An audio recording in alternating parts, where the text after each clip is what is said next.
What's up, everybody? Bilal Coulibaly is out for the rest of the regular season. So we're going to talk about that and do a live mailbag episode next on Locked On Wizards.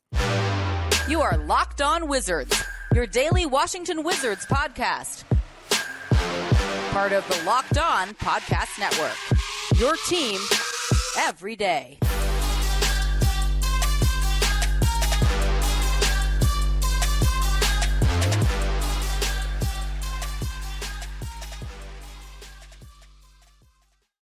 What's good, everybody? It's your boy Brandon Scott again, and I appreciate you guys making Locked On Wizards your first listen every single day. We are free and available wherever you get your podcasts and on YouTube. Part of the Locked On Podcast Network, your team every single day. And tonight's episode is brought to you by LinkedIn. LinkedIn Jobs helps you find the qualified candidates you want to talk to faster. Post your job for free at linkedin.com/LockedOnNBA. That's linkedin.com/LockedOnNBA to post your job for free. Terms and conditions apply. So again, Bilal Coulibaly is out for the regular season. And then we're going to do a mailbag episode live, obviously. So definitely appreciate you guys. We have 9 people, but we're definitely expecting more. So let's get into the big news of the evening. This is per team sources.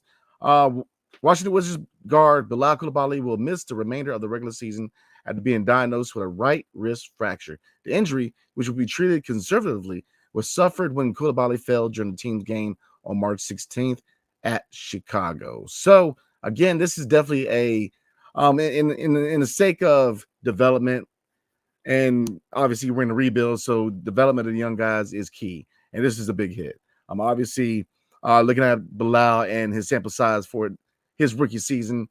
Defensively, he's been on point. You know, his steals, his blocks, just his overall presence on the defensive end has been key for this team, especially considering the team's not very good at defense. So, but between Bilal and Dennys, they're pretty much our 2 best defenders. So we'd be in a really bad defensive team, but I felt that Bilal has really looked really good on the defensive end. Now, we all knew coming out of the draft, offensively, he's going to be very, very raw. And he has a long way to go as far as being a threat on the offensive end. You know, for other teams to take him seriously, he's got ways to go. But he's got the work ethic. And if you look at the fact that he's very, very young, he's still growing. When it's all said and done, he very well could be 6'8", 6'9". So he's still growing. The wings, he's got I believe at this point, 7'2", 7'3" wingspan. So the kid is still growing. And I think he definitely will get better as time progresses. But, you know, nevertheless, this is a major hit, man. So let's take a look at, real quick, the depth chart, because we are dealing with a lot of injuries. And I think that we need to consider starting to sit guys down, kind of like we did last year. So let's take a look at the depth chart real quick.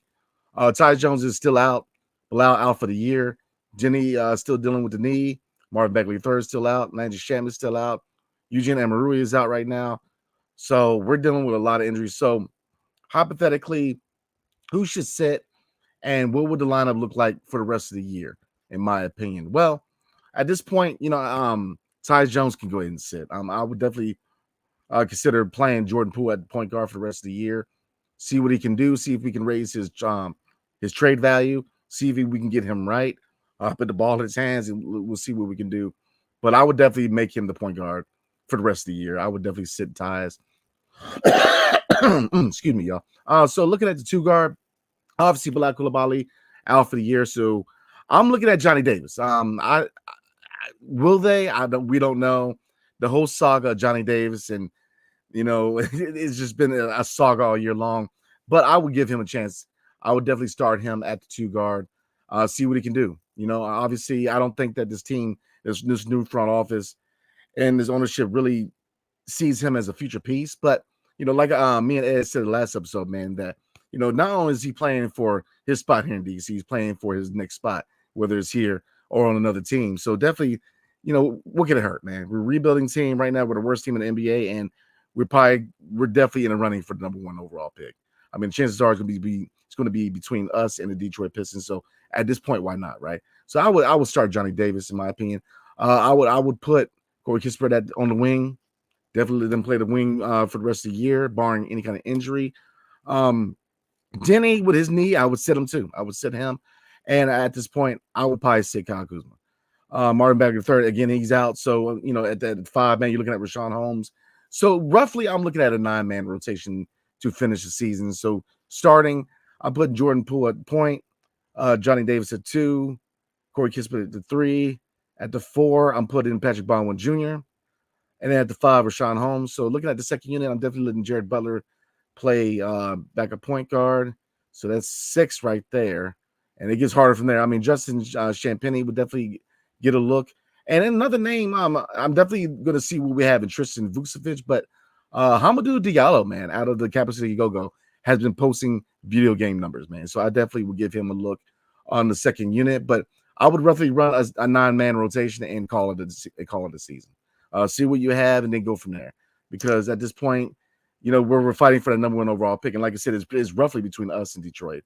And I would sit Kyle Kuzma. I would sit Denny down for the rest of the year. And I would sit Tyus Jones and probably Marvin Bagley III down for the rest of the year. And pretty much Landry Shamet. I mean, at this point, give the young guys an extended look now. We don't know how long-term Eugene's Emery's injury is going to be. So he could come back and provide quality minutes. But that would be my rotation, man, my 9-man rotation for this team. Because at this point, just play the young guys. And like I said, I don't see any reason why they shouldn't start Johnny Davis at the 2. Now, obviously, they might go with Justin Champagny. Champagny has been playing good. Another name I failed to mention was Jules Bernard, another guy that I think that we need to give an extended look at for the rest of the season. But this is definitely time to play the young guys because, again, we're trash and we're not challenging for anything. We must well give the young guys a look and sit down some of these veterans, especially Kyle Kuzma, man. You must well sit down with it because he's had that reoccurring shoulder injury. So there's really no point of further aggravating his injury. And you can say that about Denny the same and Martin Bagley III. I mean, there's no reason to reignite any injury, man. Just let the young guys play. So, again, Bilal is out, y'all, out for the rest of the season. So it is a big hit. But, like we just looked through the depth chart, I think it's not going to hit us too hard because obviously we have a lot of young talent here and evaluating young talent should be the name of the game. So, again, it is definitely a hit as far as the progression and development of Bilal.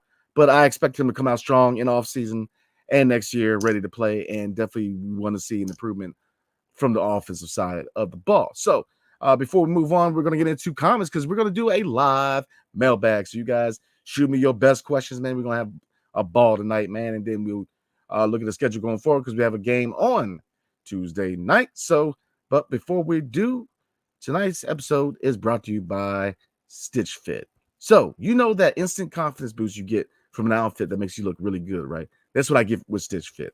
Easily upgrade your wardrobe this year with a professional stylist that helps you find new on-trend favorites that will work for you. My stylist always sends just the right pieces, right? And the fit is on point. It's like they have the style ESP. I don't know how they do it. They just get me, right? And if you don't love something, just send it back. Shipping, returns, and exchanges are always free, which is key. So, style that makes you feel as good as you look. Get started today at stitchfit.com/lockedon. That's stitchfit.com/lockedon. Stitchfit.com/lockedon. And as you know, Locked On has launched the first ever national sports 24/7 streaming channel, Locked On Sports Today. Baseball fans like myself, mark your calendars for March 20th at 7 p.m. Eastern Time for the best Major League Baseball season preview coming exclusively to Locked On Sports Today. On March 20th at 7 p.m. Eastern Time, be the first to get the local insight from the Major League Baseball local experts of Locked On Podcast Network. Find out on March 20th, again at 7 p.m. Eastern Time on the Locked On Sports Today 24/7 streaming channel on YouTube or the free Amazon Fire TV channels app. And again, I am a baseball fan and I am ready to roll.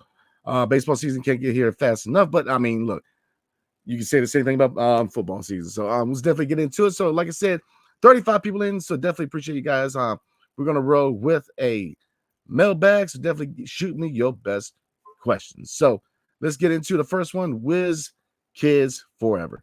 And he says, I'm depending on you guys to keep up with the development. Got you. And who's a keeper and who should go? I mean, at this point, I mean, this is my opinion. Now, we don't officially know what they want to do going forward as far as the front office, but who would go, who would stay? Tyus Jones, I will let walk. Now, there was rumors that they wanted, they possibly wanted to sign him to an extension. And I think that as far as a rebuilding team, it wouldn't be a bad decision considering he's that floor general, but he is looking for starter money. So I think if the money is right, maybe. But I mean, I'm definitely looking at point guard in the draft. So yeah, I mean, you could say that maybe you could sign a vet like Tyus Jones, let him mentor the younger guard, develop the younger guard, and then when it's time to move on. But then you can also advocate, look, we're going into year 2 of a rebuild, so why not? I mean, the same thing with John Wall. Just give him minutes, give him 30 plus and let him develop by playing. You can definitely see that. Denny obviously is staying, just signing extensions. He stays. Kyle Kuzma goes. Corey Kispert, I would sign to a team-friendly extension. Johnny Davis would be waived. I mean, really, it'll just be young guys. I would let most of the veterans go. Now, do you keep a guy like an Anthony Gill to be kind of that bench, that player / coach? I would, but all the vets would be gone, in my opinion. I mean, Shaman, I believe his contract is non-guaranteed, so he's pretty much gone. Kuzma is pretty much the only veteran who's on a multi-year contract, so we'll see if he's moved on draft day. The latest probably be at the deadline, but I don't see him being here the year after next. I think he definitely next year would be the year that they move him for assets, but I will keep all the young guys, man. And I really, you can best answer this question really after the second half of the season because we see who what we have in these young guys. But Corey Kispert, you need a shooter. His high basketball IQ, his ability to cut to the basket, slash the basket. I would definitely keep him around. Denny, obviously Bilal. Bilal's the first round pick of the new front office. So I'm definitely keeping Corey Kispert, Denny, Bilal. Patrick Baldwin Jr., I would give him a look. Eugene and Marui, I like. Jared Butler. A lot of these young guys I would keep, man, because again, we're a rebuilding team. And then you mismatch and you make the appropriate transactions from there. So I would hold until most of the young guys. And like I said, I would let Tyus roll unless he wants to be part of a rebuild and maybe you sign him to a team-friendly deal. But at this point, it is rumored that he wants starter money. Now, will he find an opportunity to start somewhere else? He may not. He's probably going to revert back to a backup role. So let's see. Bucket Getter says, do you think the injury is that bad or just early development after a full recovery? Excuse me. I think they're being precautionary at this point because, obviously, if you look at, he's the first rounder by the new front office, so they're going to be very, very careful with his development. So, wrist injury, you can't, they can be tricky, but I think it's precautionary. Looking at his effort, looking at his work, his work ethic and his body of work, I do expect Bilal to put in the work in the offseason and definitely be, I'm not going to say an offensive threat yet, but you definitely see an improvement as far as the offensive side. So I'm not ready to, I think it's all right that they're going ahead and set him because, he had a pretty good rookie year. Now, obviously, offensively, he has a long way to go, but defensively, he's there. So I think a lot of that has to do with them being precautionary as opposed to the injury being a long-term injury because, but again, a wrist fracture, man, you can't play around with that. Let's see. Bucket Getter also says, with everyone out, Poole can hopefully find consistent scoring numbers to better his season and get confident for next year. We're going to need him. I agree on all points. I definitely think it behooves both the organization and Jordan Poole to get his value up. But he's a young player who has not even hit his prime yet. He's shown that he can score in this league. And if they tinker with, if they fix things such as maturity and stuff like that, definitely put all, the tools in motion to help him succeed in DC. I'm still very high on Jordan Poole. Obviously, a lot of the issues we had to do with mentality and maturity. I think that he, with the move to 6-man, it kind of humbled him. And now that he's got an extensive look at point guard, I think you're going to see a much improved player. But, if we get him right, two things. Number one, if we get him right, we possibly could have a jewel in the rough as far as, a young player who could be a cornerstone maybe in the future. But if we don't indeed see him as a long-term option, with improved play, his value will go up and we'll be able to move him for assets in the future. So it's a win-win for him and the organization. He wants to be here. He has the opportunity to show that he could be that guy. If he does want to be here, we'll have the opportunity because he'll have value at the time to be able to flip him somewhere where he would want to be. So I think it's a win-win either way. Stuart Flaherty, what's up? Says start Poole and Davis with Kispert PBJ, and a cheese sandwich at center. I mean, Rashawn Holmes might as well. I mean, Rashawn Holmes he's just taking up the position at this point. I mean, he's very limited offensively, and defensively, he's just not there. So they may give it an extended look to Tristan Vukcevic. I mean, it's going to take a while for Vukcevic to kind of get used to the speed of the game, but I think they definitely got to see what they have in him, man, in the second half of the season. Kind of what teaser we're seeing here. Need to see Tristan Vukcevic soon, or I'm going to lose it. Yeah, I definitely want to see him next game, but we definitely need the depth at center, man, because Marvin Bagley III, man, at this point, like I said, you must as well just let him sit for the rest of the year and see what you have in the rest of the roster, especially the young guys, man. I mean, like I said, there's a few guys with a go-go. Hamidou Diallo. I mean, this brother's dropping 40-some points, man, and he's fasting for Ramadan. So, I mean, the kid's got heart. So, I mean, we got a lot of young guys, man, who can play in this organization. Let's give him a look. Jag says Johnny Davis. Yeah, absolutely. I would give him the opportunity to start the two guard and definitely finally see what you have. You know, give Johnny Davis 25, 30 minutes, you know, and see what he can do. You know, you might as well. At this point, you might as well. The Unknown-ism says over under 4 wins for the rest of the season. Does Johnny Davis get to start the rest of the season?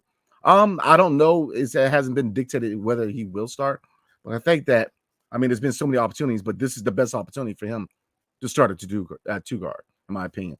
They don't start him, then I don't know what he's doing in practice. I don't know if he cuts somebody off or makes somebody mad or what. But at this point, you have to see what you have in Johnny Davis, and I think this is the best opportunity. Excuse me, guys. Over and under 4 wins for the rest of the season. Whoa, I'm going to say under. I think it's going to be about development of the young guys, man. They're not going to be very good, but I think that it's going to be intriguing to see what a lot of these young guys can do with extended looks, man. You know, I think that's what I'm most excited about is seeing what these young guys can do with some minutes, man. Johnny Davis, you know, I mean, we know what Corey can do. Jared Butler needs more minutes. You know, Emery, if he's not a long-term injury, definitely want to see what he can do. And like I said, as far as the go-go, man, Champagny, he's been playing good ball. Jules Bernard can play some ball. I mean, Hamidou Diallo can play some ball. I mean, so you have a lot of young guys who you might as well give them extended looks to see what they can do, in my opinion. Definitely appreciate the comment and question. Stuart Flaherty says, I would give Davis the challenge of shutting down an opponent's best guard and see what happens. He had a great block last night. Absolutely. I totally agree with you. I think that's the time you give him. Because, look, he can play some defense. He's not a liability on defense. You know, he's definitely a guy who can defend. Now, offensively, what is he? A mid-range guy. He's a scorer. What is he not? He's not a point guard. He's not a three-point shooter. He's not a guy who's going to use any kind of speed. You know, as far as setting himself in the best position to score, usually it's finesse and footwork. And, I mean, just take a look at him when he plays, man. Mostly it's footwork, man, because he's not blown past anybody. But I would definitely give him the challenge of shutting down the opponent's best guard. Absolutely. I totally agree with that. Teasery says, do you personally think we will see Johnny's confidence boost again these last 10 games? I hope so, man, because even if they don't value him as a long-term piece in DC, we got to put him in the best position to get him a job elsewhere. And I say that for everybody on the roster, man. You know, this is a business. You know, obviously they don't view him too much as a future piece. We'll see. Maybe that changes. Maybe you see a boost in performance. Maybe that changes the minds of the front office, but we'll see. But just for the sake of confidence and longevity of career, man, I definitely think that his confidence should be boosted and definitely give him an extended look. 25, 30 minutes, if not more. Definitely see what you can do with extended minutes with Johnny Davis, in my opinion. The Unknown Isms asks, do the Wizards hire a good coach next season? There's some options out there. Obviously, I've talked a lot about Mike Budenholzer being that guy. I definitely think that he should definitely be the number one choice for his organization because he's shown that he can help rebuild a team, but he's a disciplinarian who sets the standard for his players. He holds them to a high degree. So that's a guy that we need in DC. We need a coach who's going to dig into some players, man, who's going to hold a standard in the locker room, who's going to solidify his control over the locker room.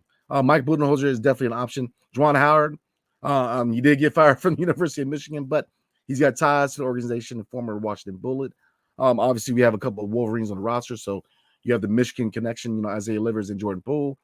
He's a guy who he's got a little dog in him, man. I mean, obviously, he's got ties to the city and the organization. He's got some dog in him. You know, he's definitely going to hold his players to a high standard. So Juwan Howard, to me, would be my second choice. Maybe you look at Kenny Atkinson, which I know is He likes him at coach, and San Cassell also are a couple of good options, man. But we need a coach who's going to hold these guys to a standard, hold these young men to a standard, man. Is they're going to set, culture. We talk a lot about culture. We've got to solidify culture here, which is what? Playing to win, playing hard. Even if there's a talent gap, you play to win the game. That's the whole point of what they're trying to do here. Why do you play basketball? You play to win the game. And we need a guy who's going to hold these guys to a standard. So to me, Mike Budenholzer would be the number one. So before we get into the rest of the questions tonight, tonight's episode is brought to you by LinkedIn. So when you hire for your small business, you want to find quality professionals that are right for the role. That's why you have to check out LinkedIn Jobs. LinkedIn Jobs has the tools to help find the right professionals for your team faster and for free. So I've gone through all of the work sites, and I found that LinkedIn is probably the most user-friendly. I've got the faster responses from prospective jobs. So I definitely recommend LinkedIn, because LinkedIn isn't just another job board. LinkedIn has a vast network of more than 1 billion professionals, which makes it the best place to hire. It gives you access to professionals you can't find anywhere else. LinkedIn does all of that while making the process easy and intuitive, because hiring is easy when you have that many quality candidates, right? So easy, in fact, that 86% of small businesses get a qualified candidate within 24 hours, which is key. So post your job for free at LinkedIn.com/LockedOnNBA. That's LinkedIn.com/LockedOnNBA to post your job for free. Terms and conditions apply. So let's get into this stretch run. This is our second half of the mailbag. So definitely appreciate everybody showing up and all the dope questions. Definitely appreciate it, everybody. Armand says, "What's good, Brandon?" Chilling, man, chilling. Area 11_T says, "How do we go about building chemistry with the young core going forward?" I think that they're about to do it. As far as giving a lot of them extended looks in the second half of the season, at this point, sit down most of the vets, man. I mean, Ty's dealing with injuries. Obviously, he's trying to stay healthy because, look, he's a free agent at the end of the year. Shamit saying, his contract is non-guaranteed, so he's probably on his way out of DC. Kyle Kuzma, I would sit. Denny, I would sit. And probably Marvin Bagley the third. I would definitely give that center on the go-go. I definitely look. We have Vucevic and we have Rashawn Holmes, depending on his health. So just give him an extended look. Let him play. Let the young guys go out there and play. And that's the best way to build chemistry this second half of the season. Then, we'll judge, we'll dictate what, who's a piece going forward and who's not, and then we'll kind of go from there. Stuart Deflected asks, what do you think is the better draft? Topic with the first pick and Eddie, or another big with the second first round pick, or Sarr with the first one and the point guard with the second?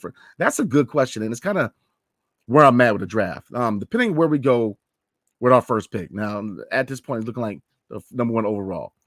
Excuse me. And Alex Sarr has been one of those names floating around as a potential number one. Now, looking at Alex Sarr, he can play center, even though they kind of compare him to Jaren Jackson Jr. of the Memphis Grizzlies, a guy at 7 foot who can play the 4.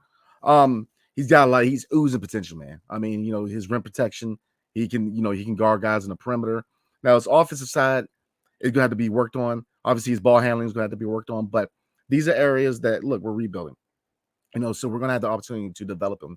And then looking at the future, Marvin Bagley III and Rashawn Holmes going forward, he may not have to step in and start right away. Now, so we'll see. I think he's an intriguing matchup, but I agree with you. Where you go with the first pick, you go to opposite the second. So if you go point guard first with his Topic, Dillingham, you definitely go Eddie or another center later in the draft. So whoever we get with the first, I mean, if you go Alex Sarr, you got to go point guard.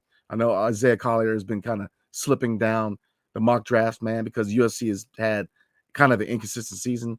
But yeah, I totally agree. Zach Edey, man, would be a really good pickup in the back half of the first round. Topic is very interesting. Dillingham out of Kentucky. There's the other young man, French player, man, Zachary. I can't pronounce his last name, starts with an R, but he's been getting a lot of buzz at number one. He's a forward who has a lot of potential. So yeah, I'm with you. I'm with you, Stuart. If you go point guard, then you go center, or if you go center, then you go point guard. I think that because point guard and center need to be the emphasis in this offseason in the draft, in my opinion. So I definitely agree. Area 11_T says, would you want to see our young guys play in the Olympics or a FIBA tournament this year? and what improvement would you look for?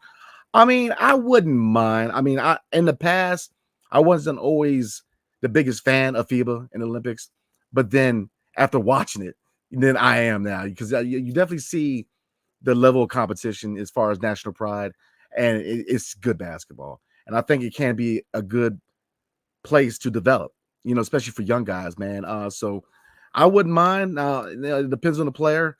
Um, Denny may be a little harder considering what's going on overseas. So we'll see how that goes. But I wouldn't have any problem with that. Now, what improvements would I want to look for? I mean, I want to see, as far as Bilal, just a better, more consistent shot. Obviously, his mechanics aren't bad. It's just he's got to show confidence with his shot. And he's a young guy. He's going to come along. You're definitely going to get there. But I want to see him be more aggressive to the basket. Definitely work on his ball handling. He's got a high dribble. Definitely work on that. Put himself in the best position to get the ball and have a faster release. That's definitely what I want to see from Bilal. Denny, continue to develop offensively. He's broken out. He's shown that he can be a threat on the offensive end. Now we got to rein in the defense a little bit, because he's still an above average defender, but has he taken a step back? Yeah. So, I mean, I have no problem with any of these young guys going to play for FIBA or Olympics. I think it would definitely be good for their development, unless it's dictated by the front office to kind of train here. And we'll see, like they did with Denny, where they told him last year to kind of chill here and train. And I think, it did a lot for his development, man. So it really depends on the player, but I don't personally have a problem with it. Let's see. Dan asked, I think they get rid of Johnny if he doesn't perform these last few games. Can't keep investing in him as a player at this point. I mean, you really can't blame the organization or blame him. I think it's a combination of both. With Johnny Davis, when they try to make him a point guard, he's not a point guard. When they try to make him a three-point shooter, he's not a three-point shooter. When they tinker with the shot, I didn't believe it was broken. But then you can also argue that with minutes, he's got to perform. And I think that has a lot to do with nerves. When you're airballing layups, man, it has a lot to do with nerves, man, because it's tough to find your rhythm playing 7 minutes. So they're starting to boost his minutes up. So we'll definitely see if confidence shows and if he can show up when given minutes, man. But I mean, really, he's got to perform, because at this point, looking at other young players in the league, like, Kai Jones just got signed by Philadelphia, I believe. I don't know if it's official, but they were looking at signing him. And then you look at, James Bouknight of the Charlotte Hornets, he got waived. So, at what point do you look at it as the best choice for both sides to waive Johnny Davis at this point? Because, if you look at other young guys on the roster, Jules Bernard is a better player. Justin Champagnie is a better player. Jared Butler is a better player. So, it's not all on the organization, but then it's not all on Johnny. It's just, I guess we can all agree, it's just an unfortunate situation. It's a missed pick. 10th overall pick is a missed pick. So, area 11_T asks, they traded Kuz for a first or two. Would you trade up in this draft? And if so, for who? Absolutely. Because, I get it. Not a lot of people are high on this draft, because you're not going to find an instant starter in this draft. This is a draft where you have a lot of young developmental pieces. But if you develop them right, and if they're in the right system, there are stars in this draft. Topic is a guy at point guard I really like. Dillingham's a guy I like. Sarr's a guy I like. I mean, there's a lot of good draft prospects, man. You've seen a lot of international players, man. So, I mean, this is a very intriguing draft, in my opinion. So you definitely trade up, because if you can grab, Topic or Dillingham at point guard, and then you mess around and get a Sarr or another forward, I mean, the possibilities are endless. So I definitely think that he needed to get back into the lottery. You definitely, because right now the Clippers pick is 24. So maybe Kuz in the 24th moved back up in the lottery, man. I definitely think that would be a good idea. Cameron Mingo, what's up? Shout out to Cameron Mingo. Will the season ever end for the Wizards? Not fast enough, my brother. But again, I kind of look forward to the development of the young guys, man. So Unknown Ism says, please trade Poole. Right now, he's got minimal value. So, like I said all year, man, it really behooves the organization and Jordan Poole to boost his value if they intend on moving him at some point. TP, what's up? Do you think that the Wiz will need to give Denny the key to the team so he can develop to an all-star in a few years? I will say this. With him breaking out offensively, why not next year after moving Kyle Kuzma, give him the keys? Because at this point, he's the longest tenured Wizard. He's definitely broken out offensively. And like I said, did he take a small step back defensively? Yeah, but if you can continue to develop him offensively and bring him up to that all-star level defense and bring him together as far as a complete player, he could definitely develop into an all-star, in my opinion, because the work ethic's there. You just the biggest thing with Denny, and you can say the same thing about Bilal and a lot of these young guys is confidence. And his confidence is high right now. So let's keep that thing rolling. But absolutely, at this point, he's shown that he can play the forward. So why not go get another forward? You got Bilal, you got Kiss. I mean, we have a nice young foundation, in my opinion. Now, it took time to develop them, but Corey Kispert has turned into a nice young player. Now, defensively, got things to work on. He's gotten better, but Bilal offensively, but I do think that we have a solid foundation for a young team going forward. So yeah, if we move Kuz, man, I will give Denny the keys, in my opinion. I think that with him being the longest tenured Wizard, and with him getting an extension, I think that you would want him to be that guy. You know what I mean? Because the money talks. You get him, you got an extension. The organization has shown that they believe in him. He's got to take that step forward to go from starter to possibly trying to work his way into be a star. Because I definitely think that he's got the work ethic for it, man. So definitely. John Carl says, Brandon leads the league in usage rate for the word bahooz. Thanks for keeping the energy going during a tough stretch of the season. Hey, man, I try to make it fun. Me and E, man, we had fun with you guys on there, man. And you got to try to find the positives. I mean, we knew going in it was going to be a long year. So, yeah, the usage rate for bahooz, man, is between bahooz and intrigue. You know what I'm saying? So, definitely appreciate the comment. Let's see. Unknown Ism says, Gafford has been looking good since the Wizards traded him. Excuse me. Gafford, man, is playing unreal. That close to anytime you're close to a record held by Wilt Chamberlain says a lot about it. I mean, they really unlocked him. And it shows that he does well when he plays next to a guard who can push the pace. That pick and roll combination, man. With him and Russell Westbrook when Russ was here for 1 year, I think he needs a guy who can unlock what he can do offensively. Gaff's not a guy who's got a lot in his repertoire as far as offensive tools, but he does what he does best at a high level. So I'm definitely missing Gaff, man, because he was definitely my favorite player on the team, and I definitely hope he has a long career and does his thing in Dallas, man. Then asked, didn't they start Champagny over Johnny last game? Yeah, and I didn't agree with that. I think that you have to start Johnny. He was a former 10th overall pick. I mean, you hate him or love him, you have to see what you have in him. Ernest Wagner said, this team stinks. Yeah, I mean, yeah. We're 11-57, so yeah, we're not very good. TP again says, Denny without Kuzma scored 43 points and took 15 rebounds. Do you think that Kuzma's style of game and the fact that he takes 20 shots a game doesn't help Denny develop so he can be an all-star? I mean, that I see where you're coming, and I do agree. But, Kuz, it's like a curious case, man, because Kuz, he has been that leader for this team. And we know that, he likes to be in the position to take those many shots. That's why he re-signed here. That's why he likes being here, because we allow him to be that guy. Now, as far as the development of the young guys, Denny, Bilal, Corey Kispert, can his shot attempts and him kind of being too reliant on his jump shot, can it hinder them at times? Yes. But, but Kuzma has also shown at times where, if he uses, like when he can use his frame to attack the basket. When he collapses his defense, if he can learn to get these guys going on the outside and really get everybody else involved, they play well together. But it's a rebuilding team, and obviously going forward, Kyle Kuzma is going to be flipped at some point.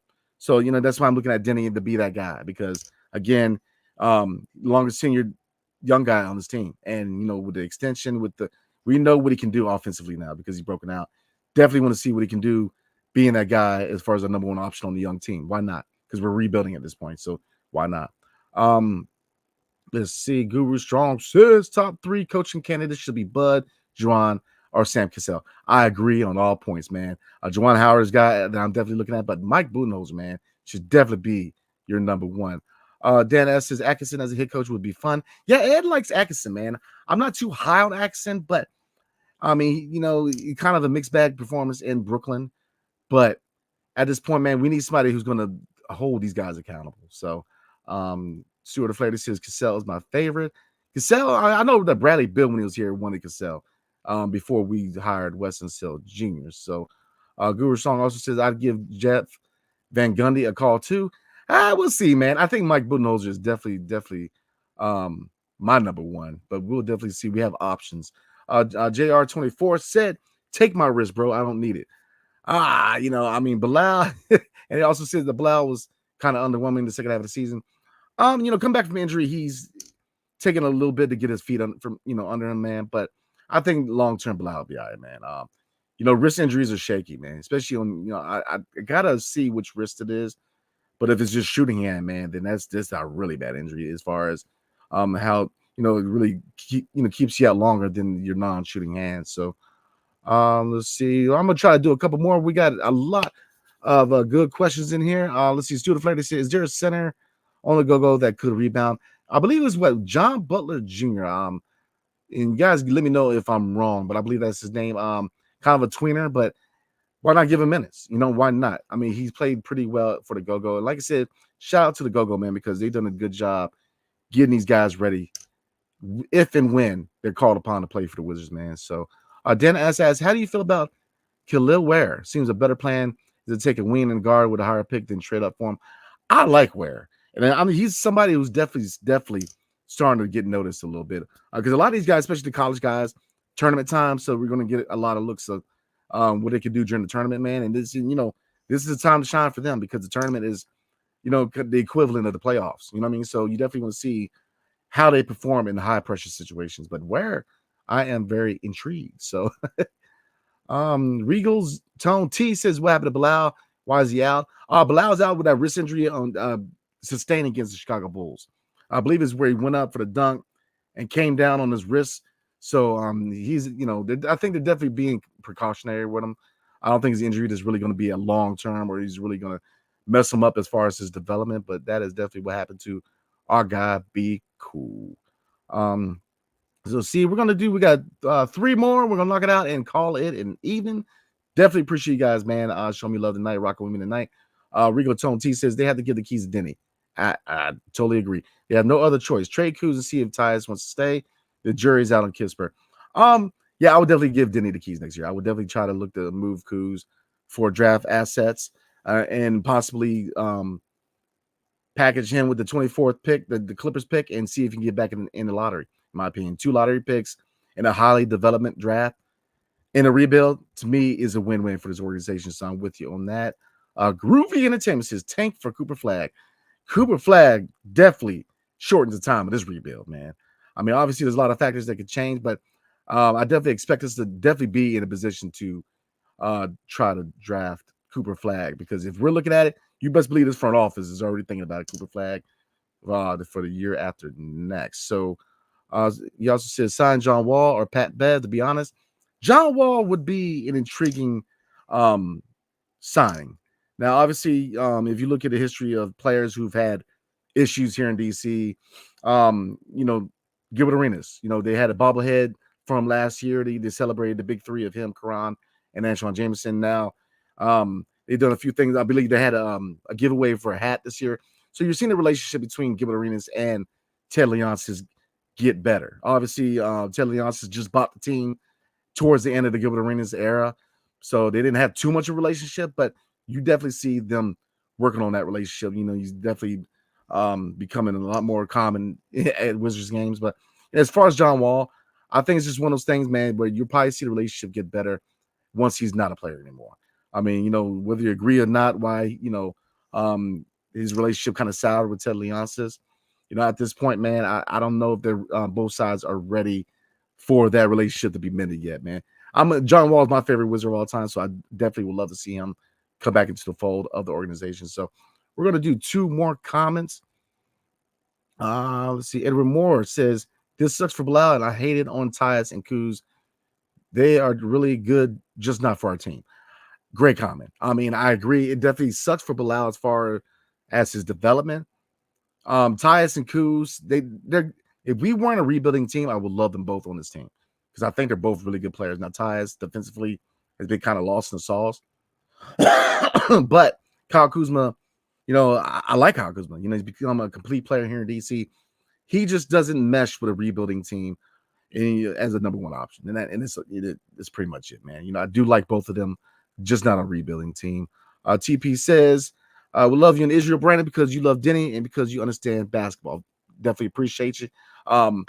Like I said, Denny, it's been fun to watch his development and watch him go from, a guy that needed to be developed, a very raw guy, to a guy where now he's a threat on the offensive end. And so definitely is likewise, man. Definitely got a lot of love for y'all in Israel. So definitely appreciate the support. And we're going to end on this one by Guru Strong. Says, sign John Wall. They ready. I wouldn't be opposed to it. I definitely think he would be a leader for this team, for a young team. But like I said, I think it has a lot to do with has that relationship mended with Ted Leonsis. And, you see it start, you see the change with Gilbert Arenas, the hat, the bobblehead. So we'll definitely see. So we're at the 40-minute mark, man. Definitely appreciate you guys show up today, showing the support. So let's try to look at the schedule real quick for the Washington Wizards because I guess we'll do a kind of a mini preview. So let's take a look at the schedule real quick because we are in the dog days of the second half of the season. So tomorrow night they are at home they're at home against the Houston Rockets. So that is a 7:00 game. So I'm not going to do too much of a preview because we just played them not too long ago on the 14th. But Thursday they are at home against the Kings.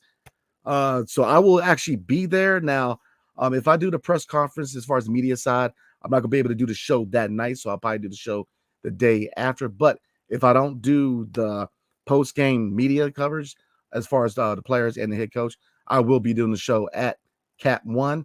But we have next three games right at home: Tuesday, Thursday, and Saturday against the Toronto Raptors. So definitely want to show them support because we have a lot more home games coming up than away games. But so the name of the game, everybody, is development. We just get these young guys an extended look, and we'll see what we have in the offseason. So again, we got a couple comments, man. Frederick Thompson, I'm gonna get you to you, man, next time. But definitely appreciate you. So hey, we will see you guys tomorrow night for the live recap of the Houston Rockets and Washington Wizards game. Again, it is at 7:00. So let's try to show some support for these young guys. So again, appreciate you guys. Hail to the Wizards and peace. See you guys tomorrow night.